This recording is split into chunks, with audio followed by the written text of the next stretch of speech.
What's up, Three Wide? Tom Luderboser here, and I've got a great episode for you here, so don't go away. Before I do start the episode, please hit that subscribe button, smash the like button for me. Really appreciate it, guys.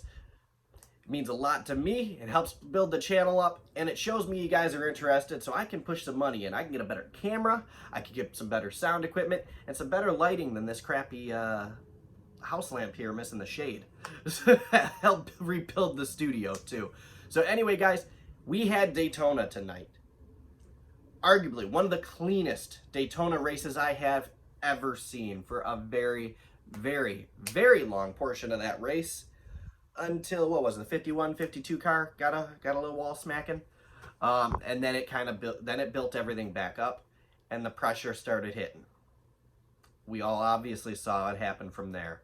So obviously, guys, great race. I don't have to say that enough. A lot of single file racing, but you got to remember, in order to win at Daytona, you got to finish. I hear a lot of people and saw all over Facebook, is this boring? Why are they so boring? Why is it single file? Why are they doing this? Why? Because you have to finish the race. If they're going side by side from lap 1 to lap 160, they probably would have had 10 cars left on the field. But anyways, so we had a pretty damn good finish. That final restart, you had a lot of wrecks going down, obviously turn 1, and then down the backstretch. Jimmie Johnson, 7-time champion, not going to be competing in the 2020 playoffs. So my predictions that I did on the previous video were pretty close, not to the T. I called a first-time winner. I called that Jimmie Johnson wouldn't make it in, that both Byron and DiBenedetto would make it in, but I did not call Byron getting the win. I called Stenhouse, so I was wrong. But nonetheless, great race. Remember the beginning of the race, you keep watching it. It's a good thing those drivers had windshields, because all of that, all the track bars on most of the cars were grinding the racetrack, and you just saw sparks coming out of just about every single one of them. It was kind of cool to watch. A friend of mine walked in into the living room, saw the sparks. He's like, "Whoa, what's going on there?" Kind of gave him an explanation, and it was pretty done and over with, but nonetheless, still very cool. Big shout out to Cole Custer, who, being the only rookie getting into the playoffs, will be announced as your 2020 NASCAR Cup Series Sunoco Rookie of the Year. So congratulations to him, and congratulations to the other 16 drivers making it into the playoffs. Great race. I can't say that enough. I was very entertained, even when they were doing the single file racing, very entertained seeing who was maybe going to break out a line there. You saw DiBenedetto do it a couple times and not be able to do anything with it. But I tell you what, for 2-3 laps that he was out there trying to make something happen all by himself, he didn't drop back. He was very fast. He knew what he had to do. He knew how to drive that race car. He knew how to side draft. Lost one spot doing that. So I was very impressed with that. That big one caused in the corner by Tyler Reddick. All 3 of our playoff bubble driver cars all missed that wreck, and they missed it by that damn much too. I mean, it was not like they just went down and around. They all had to dodge that one. So a lot of great driving by some desperate drivers.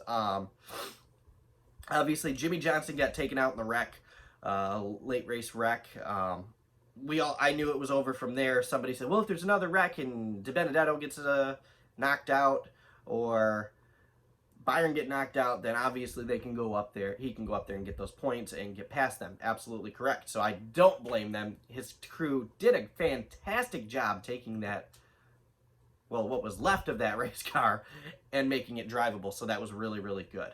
So your top 5, Bubba Wallace scored himself another top 5 this year. He had a hell of a run there on that one of those final restarts. Or one of the final wrecks to one of the final restarts. hell of a run to the outside. He almost cleared it. But Denny Hamlin got into the back of Joey Logano and spun Joey Logano and smacked him into Bubba, creating a big wreck. So for Bubba to limp that car home to a 5th place finish is very, very impressive. I will give him credit where credit's due. 4th place, you had Martin Truex Jr., who was 2nd going down the backstretch. He was leading for quite a bit of time as well. I mean, he was running very, very, very hard. Denny Hamlin in 3rd, no surprise there. Chase Elliott 2nd. And, of course, William Byron scores his 1st career NASCAR Cup Series win at Daytona. The rest of your top 10, if my computer will respond to me, Brad Keselowski in 10th, Chris Buescher 9th, Brandon Gaughan 8th. So a great showing out of his last race at Daytona. And Alex Bowman 7th, Ryan Blaney 6th. Very good looking race car though. I hope they make that die cast. I want that car for the personal collection, not the sale collection. A couple other notables was John Hunter Nemechek 11th. Matt DiBenedetto squeezed by to 12th. That's what got him in. Christopher Bell 13th, Michael McDowell 14th, Brennan Poole 15th, Ross Chastain 16th. Even as he kept dropping, they even been talking about it. That 77 car, Ross Chastain, look at him going 4 wide, falling back down the down. He still managed to finish up there. So many good cars were wrecked, so obviously that gave him all the chance in the world. Jimmy Johnson finished 17th with a completely busted race car.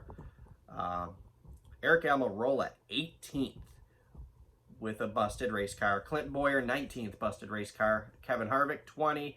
Corey LaJoie 21. Austin Dillon 22nd. Quinn Houff 23rd. I'm impressed he didn't personally wreck anybody due to a personal misjudgment that was on Tyler Reddick today. But anyway, so great racing. A lot of fun. So that's obviously going to start the setup for the playoffs. Going into the playoffs this year is going to be fun. I find it to be very, very fun. Excuse me. Looking ahead, looking into it, I will be at Phoenix. I will be there for the championship. I will probably go to all 4, because the ARCA's there too. And with the Truck Series race, you get into the ARCA Series race for free. So I think that should be cool. So I will be there for all 4 championship races. Nonetheless, we're a little too early to talk about that. Post Daytona, you have Kevin Harvick, 2,057 points. Denny Hamlin, 2,047 points. Brad Keselowski, 2,029. Logano, 2,022. Elliott, 2,020. Is that bad luck? Sorry, Chase and Chase fans. That might be bad luck. Just saying. Truex Jr., 2014. Blaney, 2013. Bowman, 2009 points. William Byron, 2007 points. So he took himself from being the 15th place driver to the 9th place driver with that win. Austin Dillon, 2005 points, tied with Cole Custer, Rookie of the Year, for 2005 points in 11th. Eric Almirola, 2005 points. 3-way tie there for 10th place. Clint Boyer, 2004 points. Kyle Busch, 2003 points. Kurt Busch, 2001 points. Matt DiBenedetto goes in there with no stage wins, and he is going to put himself at the firmly at the bottom in 16th place with 2,000 points total. So, obviously, I did a playoff predictions video about maybe a month ago, maybe not that long ago, but I will do another one now that we have our field set. So going into Darlington next weekend, the throwback Darlington, might I add, the winner obviously advances on unless it is a non-playoff winner. But I think it's going to be an exciting race. I love Darlington. I love the throwback schemes. I wish I could go to the race. I will go probably next year. I want to go to Darlington. I want to go for that throwback weekend. It's going to be fantastic nonetheless. Before we go, I did want to address that I thought yesterday's race, the Xfinity race, was a little bit on the ridiculous side. I saw a lot of people hate bashing Ross Chastain on Facebook for that late race move that took himself and AJ Allmendinger out of the race. But like he said, what do you want me to do? Run second? It's racing, guys. It happens. AJ came down. He wasn't clear. Ross had a run. I would have loved to see them race that out to the finish, but nonetheless, it is how it is. It finished how it finished. Justin Haley scored that win. Thanks for watching, guys. I hope you guys watched this late. I'm going to try and do a little better on the videos. I want your guys' feedback. Please, in the comments, leave me some feedback. Let me know what you guys think.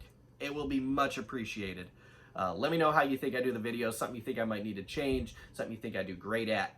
Please, constructive criticism is key. I love it. I appreciate it. Thank you, guys. And as always, good luck to your drivers. The Truck Series race is tomorrow.